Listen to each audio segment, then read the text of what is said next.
2025 marks the 50th anniversary of Guam's first ever gold medal in the South Pacific Games, won in men's basketball with the games hosted locally. After a half decade, the team remains close and is the driving force for excellence for other sports to this day.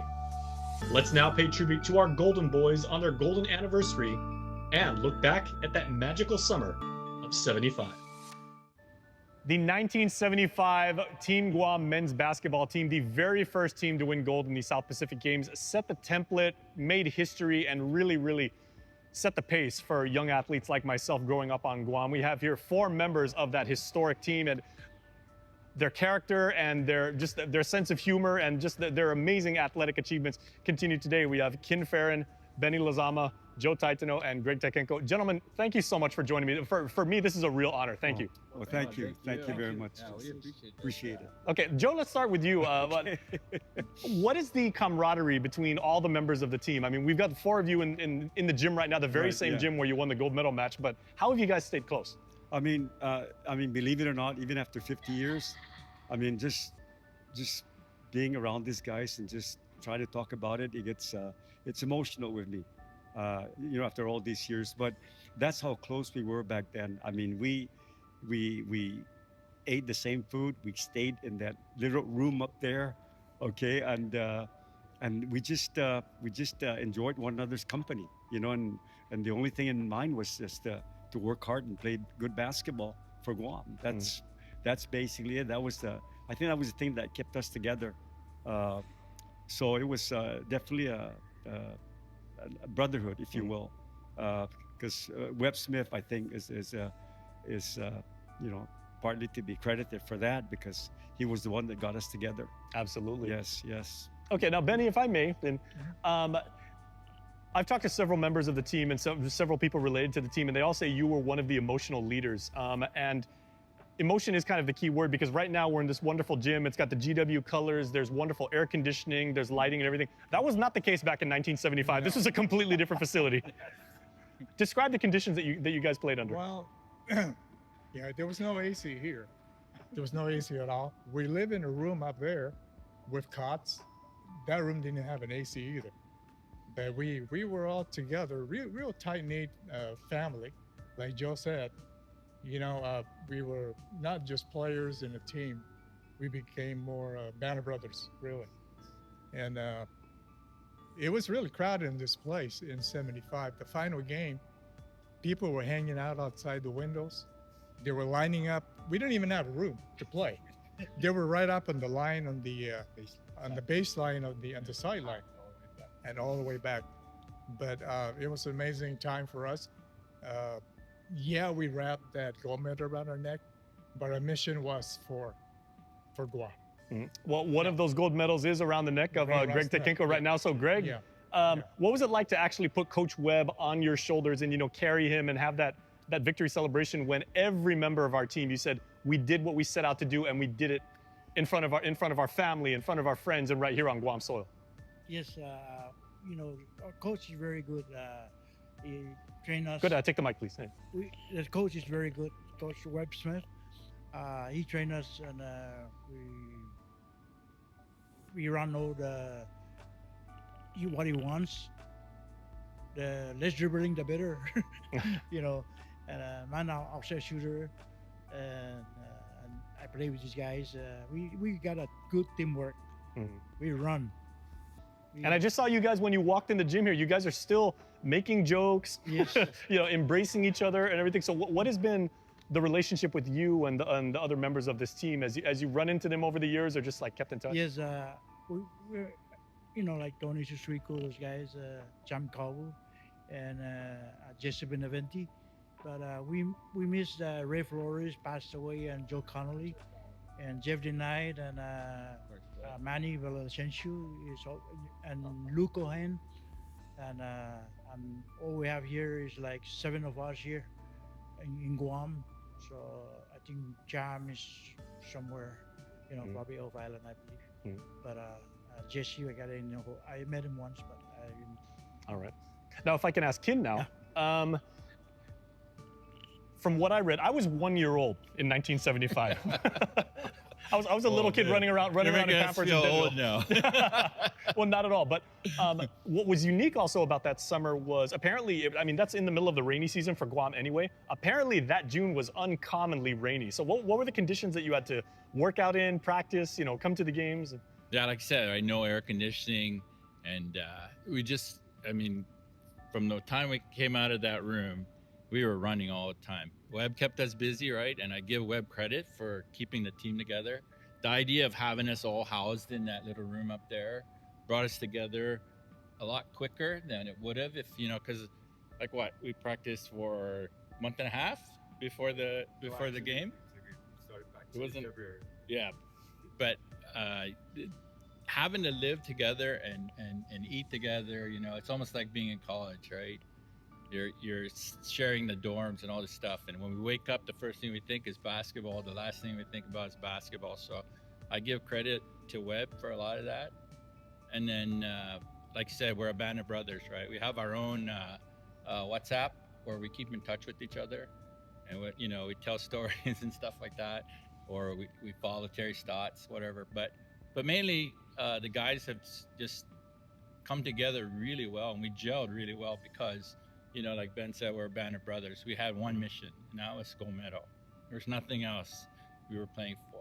Well, mission accomplished. Yes, and so when we got that done, right, and with the leader like Joe and Tony, I mean, we were just following those two guys. Mm. Well, let me ask Joe now, because you became a legend not just because of your play on the court, but also as you were coaching for decades. I mean, when I was in high school, you were still coaching. What is the legacy of the '75 team with the younger players and the national team that has been so successful now, winning golds and silvers in the Pacific Games? But you guys really set the tone for them. And what's your legacy? I think one of the biggest thing, and when you ask about the weather, right? Honestly, that wasn't even in our minds at all. It was just all about working hard and playing hard-nosed basketball. I mean, if kids nowadays went through what we did in '75, they wouldn't survive, to be quite honest.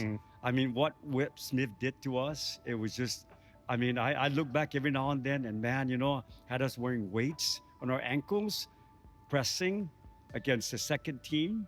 And every time they break the press, he had us running steps or touchdowns. So it sounds more like boot camp than training camp. Well, yeah, I mean, basically that's what it was, and that's why we didn't fear anything. I mean, you talk about weather. I don't even remember the weather at all.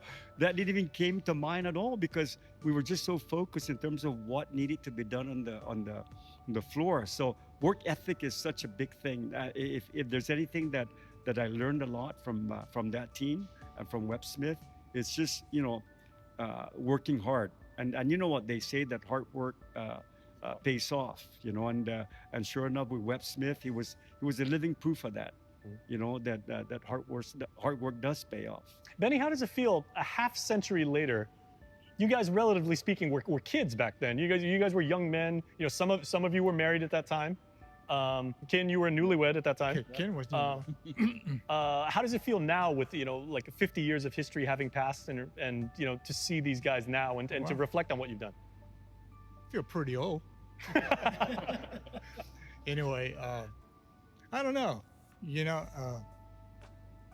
For me, we're not just players. We became really practically brothers. And going back to practice, what Joe was saying, in '71, and there was 5 of us originally. Yeah. It was Joe, Greg, Tony, myself, and Ray Flores, bless his soul. And I remember preparing for '75, Webb said he was going to scout the top players in high school. It's one of them. '75 is a defining moment for me. I mean, it was the stage that set my career, because someone took interest in the way I played basketball, and the following year I went and played for Adams State. So and that's where everything started for me with regards to career and I guess stepping up the level of basketball, playing basketball. So it definitely is a special moment for me, and I'm just thankful, for the people that were here.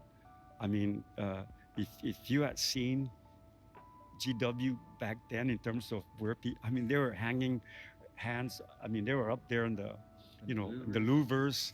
I mean, it was just standing. I mean, it was even hard to take the ball and bound from the sideline because there were people standing in between the black and the red line. So it was definitely a moment that I'll never forget. And yeah, always going back to that moment. Well, gentlemen, certainly it's the achievement of a lifetime for you and all your teammates and the coaching staff and everything. And this has been an honor of a lifetime for me, again, as a young guy that's been able to really appreciate what you guys did for myself and my peers and everything. So congratulations to you on this 50th anniversary of your gold medal. Well, thank you very much. Thank you for having us here. Appreciate it. We're now here in Upper Tumon at John F. Kennedy High School, the newly rebuilt JFK, but this place and this campus did not look like this in 1975, and certainly the gym did not look like this, but this is the very ground where our 75 men's basketball team held their tryouts and worked on their game, developed their chemistry, spent a lot of time here. The talents that would propel them to the gold medal game, and the youngest member of that team was a 19-year-old, affectionately called Champ. Okay, Champ, so first thing I gotta say is congratulations, 50 years. And we're still alive? Yeah. Okay. And do you reflect on the fact that your team, you know, as young as you were, as ambitious as you all were, as much passion as you had for, you know, for representing Guam on your home soil at that time, that was a half century ago. I mean, you were back from your freshman year in college, your eldest daughter wasn't even a full year yet, and yeah, that was a half century ago. It was a long time ago, for sure. You know, as time passes on, you know, you think about your life and all that you've done, and it really is a highlight. I was really young at the time, and the relationships you form and those experiences, you know, are important when you look back and try to reflect on, you know, how the last 50 years have gone, how the last 60 years have gone. And clearly that summer was a highlight, and more importantly, it helped establish relationships that continue to this day. I mean, some of the treasured relationships and the memories, you know, are tied to that team and that summer. Which is also interesting because in your own family, you're the oldest boy, and yet on that team, you were the baby. Yeah, you were the youngest on the and roster. I have to say, I was really lucky to get on the team. I had been away at college, and I had gotten back, and it wasn't a goal or anything, but I loved basketball. And when I got back to Guam, I heard that they were still holding tryouts. The tryouts were still open, and so I was encouraged to go out to try out for the team, and I did. I think the day after I got back from California, you know, I went up, and I think the practices were at JFK. The tryouts were at JFK. And so I was anxious and a little bit apprehensive. I didn't think I was going to make the team. I was the youngest, and they were really great players.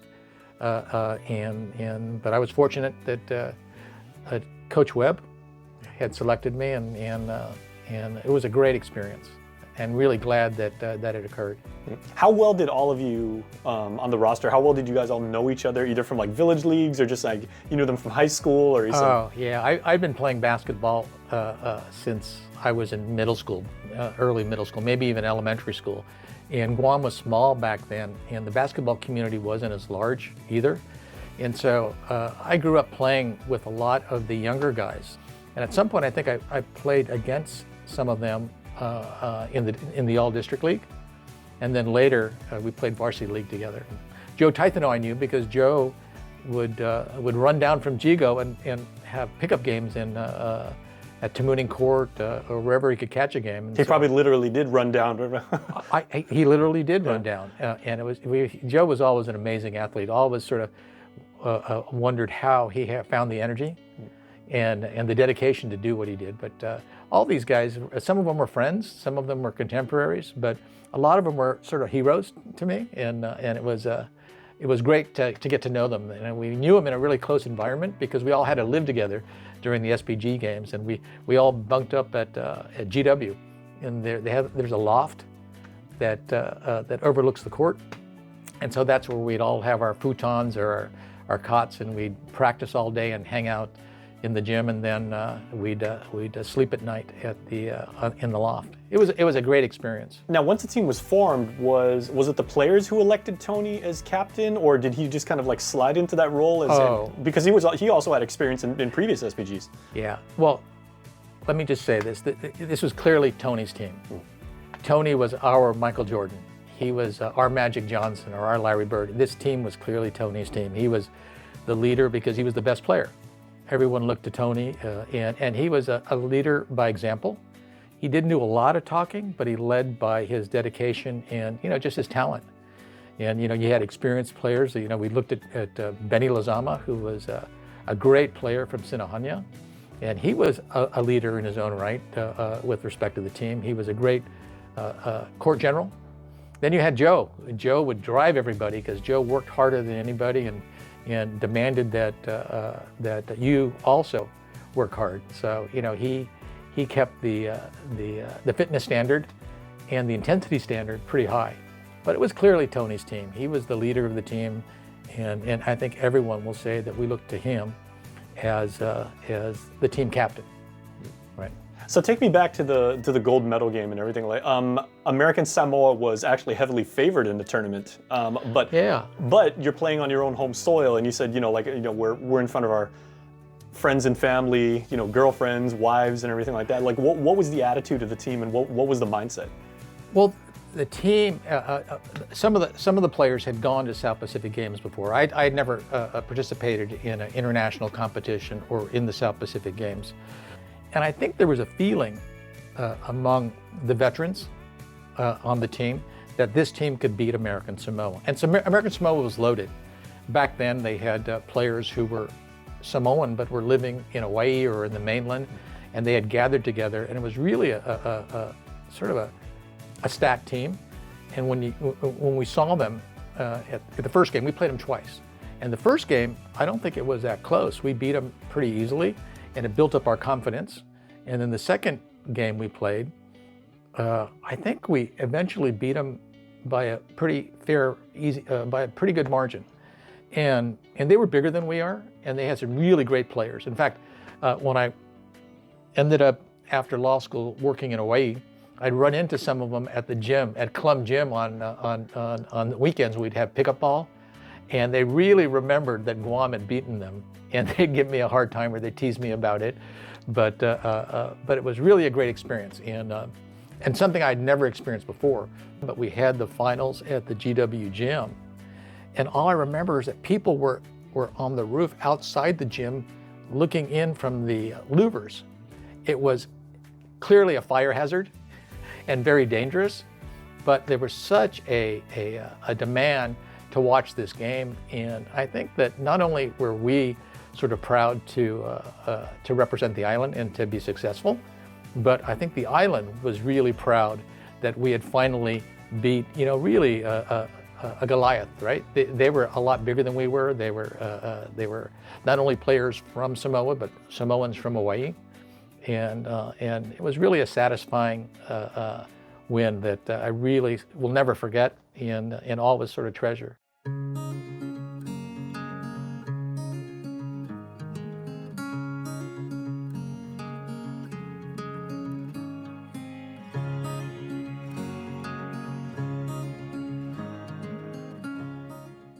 Any team needs a leader.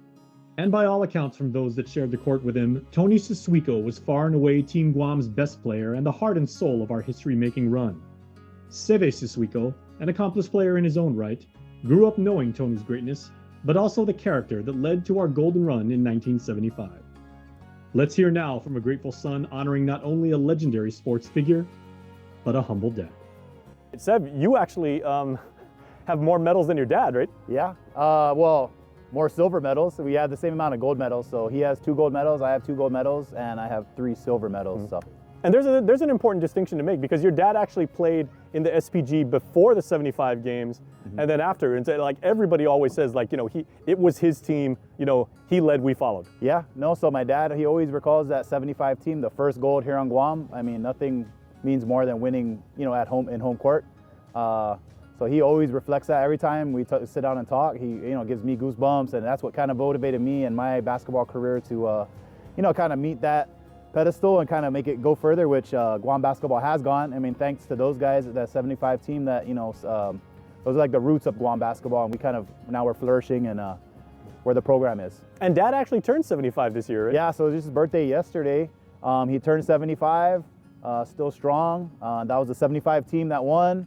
It's a 50-year anniversary, so it's funny how things are like, they come in full circle. How often does he bring it up, and how often does he like share those memories with you, and what specific stories does he tell? Yeah, my dad's a humble guy from down south, so he doesn't bring it up a lot. The only time he goes off on it is if you ask him a question, then he'll go on and on and on, but rightfully so, because those times are, those are the good times for Guam. In the 70s, the sports in the 70s for Guam was, was a beautiful time.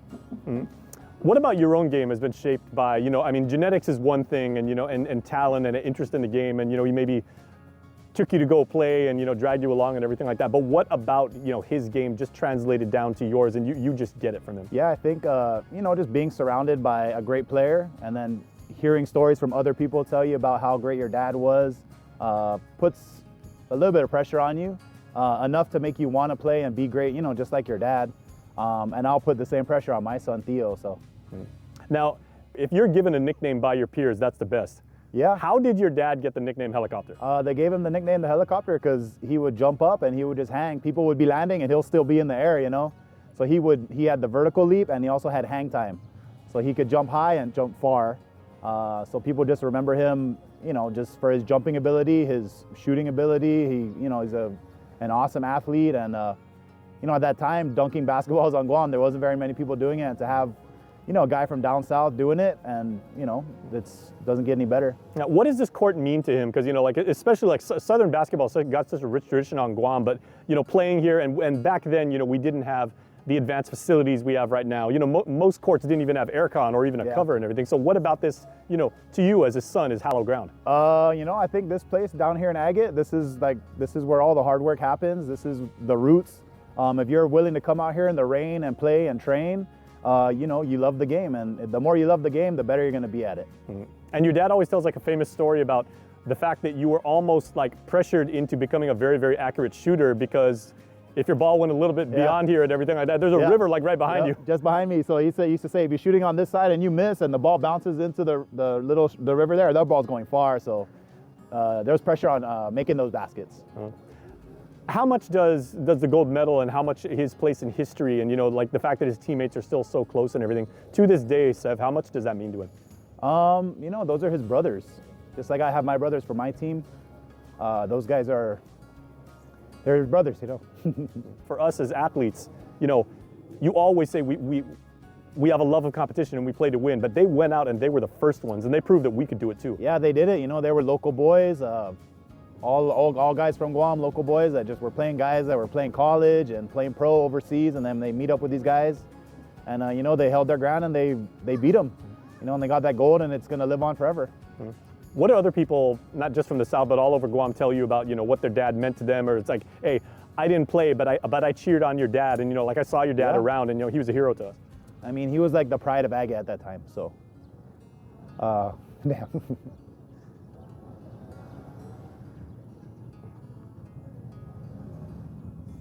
Do people just come up to you and like share stories, or like relatives, or like people from the village? Yeah. Hold on. Sorry, take your time, brother.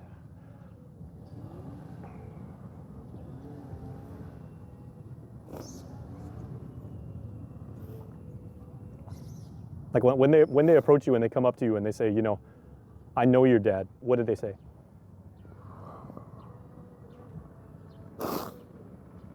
Yeah. They just say how great he was, and how they remember him.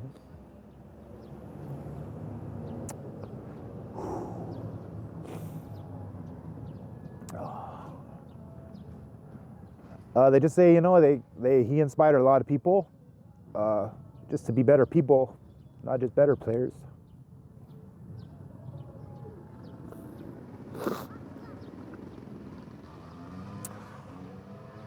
He made them proud to be from Guam, right? Yeah. He represented us the way that all athletes would hope that you can represent our island that we love so much. Exactly. Yeah. Damn. Where's his gold medal at, Seth? And growing up and everything like that, was it displayed, and did you see it, or did he allow you to touch it, to Yeah, pick it up? he, you know, he was a humble guy. He never displayed anything. He was in a box in a drawer, you know, so he wasn't about all the awards and all that. He just loved the game and he wanted to win. How often do his teammates reach out to you and just say, like, this is what Dad means to us? All the time. You know, I get texts from Champ, a lot of the younger guys at the time. My dad was kind of like a veteran guy. You know, he inspired them. He inspired me, inspired a lot of people. And how about your own, you know, you're a father now. How do you as a son want to carry on his athletic tradition and then, you know, pass that down to Theo and pass that down to your boy and say, you know, this is the way Grandpa did it, so, you know, this is the way we're going to do it because he did it right? Yeah, same thing. I mean, I have passion for the game. It wasn't forced at all. You know, I don't want to force it on him either. I'm going to surround him with the game. And if he wants to play, he's going to play. I wanted to play. My dad wanted to play, so hopefully he wants to play too. In one sentence, what does the 75 team mean to Dad? Inspiration for Guam athletes. Not just basketball, for every sport. You know, like local kids can do it. They, you know, other places have support, financial support and all that. These guys barely had shoes on their feet, but they went out and played and they won. So, You never made excuses, man. No one's ever going to outwork us. nope. Yeah, exactly. That was their whole motto. If we're gonna lose, we're gonna lose in shape. And those guys were in shape, you know. So they had no excuse. And they were just, you know, those are the guys we look up to and we'll look up to forever. We're very proud, myself and Frank Cruz, to announce the first ever Guam National Basketball Hall of Fame. Two players that will be inducted this year are Joe Taitano and Tony Suzuiko, who are legends of the game here on Guam and two players that I grew up hearing so much about. And we know that they helped lead those teams, and I'm sure they're big contributions all around, but they were leaders on those teams. That is our inaugural class of 6 inductees, and we're very proud of them, and we're proud to share their story. And we feel like the hard work that they provided will inspire future generations, because we know it inspired us. And we are inducting you into the first ever Guam National Basketball Hall of Fame, class of 2025. As one of our inspirational basketball players of all time in Guam. Wow, not easy. So take a look at this. Oh, thank you for all you've done to inspire all the basketball players on Guam and everyone who represents Guam. All I did was just pray and just follow the praying rules, you know. I'll never forget, you came to the airport with your gold medal, and you came right up to me and said, EJ, go get one of these. You said, go get a gold medal. And that's the standard you set, is regardless whether we win or not, in our mind, we deserve the gold medal. We want to go for the best. It's like us in 75, you know. There were guys that just couldn't believe it.